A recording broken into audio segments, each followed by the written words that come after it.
Supreme court से आज एक और बड़ी खबर आई। सरकार ने आज सुप्रीम कोर्ट में कहा कि वो यूजीसी की नई गाइडलाइंस पर फिर से विचार कर रही है, इनमें बदलाव किया जा सकता है। इसके बाद सुप्रीम कोर्ट ने इस मामले की सुनवाई 4 हफ्ते के लिए टाल दी।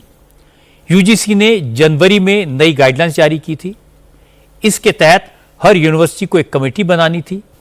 अगर यूनिवर्सिटी में किसी SC/ST या पिछड़े वर्ग के छात्र के साथ या लेक्चरर के खिलाफ कोई जाति सूचक बात कहता, कोई भेदभाव करता, तो वो इस कमेटी के सामने शिकायत कर सकता था और कमेटी को 7 दिन के भीतर फैसला लेना जरूरी था। एक्शन न लेने पर यूनिवर्सिटी की मान्यता रद्द करने का प्रोविजन भी था। देश भर में सवर्ण वर्ग के छात्रों ने यूजीसी के गाइडलाइंस का विरोध किया था। उनका कहना था कि ऐसा लगता है कि नई गाइडलाइंस ये मानकर बनाई गई हैं कि जैसे सवर्ण वर्ग के छात्र दूसरे वर्ग के स्टूडेंट्स के साथ भेदभाव करते हैं। इस तरह के नियमों का इस्तेमाल उनके खिलाफ झूठी शिकायतें करने में भी हो सकता है।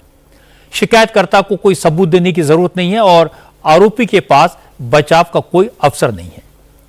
यूजीसी की गाइडलाइंस के इंप्लीमेंटेशन पर सुप्रीम कोर्ट ने रोक लगा दी थी। आज इस मामले में सुनवाई के दौरान सॉलिसिटर जनरल तुषार मेहता ने अदालत को बताया कि सरकार फिलहाल यूजीसी 2026 के नियमों की समीक्षा कर रही है। उन्होंने कोर्ट से अपील की कि जब तक गाइडलाइंस की रिव्यू प्रोसेस पूरी नहीं हो जाती, तब तक मामले पर आगे की सुनवाई टाल दी जाए। चीफ जस्टिस सूर्यकांत, जस्टिस जयमाला बागची और जस्टिस वी मोहन की बेंच ने सरकार की बात को मान लिया और सुनवाई 4 हफ्ते के लिए स्थगित कर दी। जब यूजीसी को लेकर सुप्रीम कोर्ट में सरकार का स्टैंड सामने आया था, तो समाज के एक बड़े वर्ग में बेचैनी थी। उनकी शिकायत थी कि सरकार के स्टैंड से समाज में टकराव पैदा होगा, लोगों के बीच कास्ट बेस्ड भेदभाव और बढ़ जाएंगे।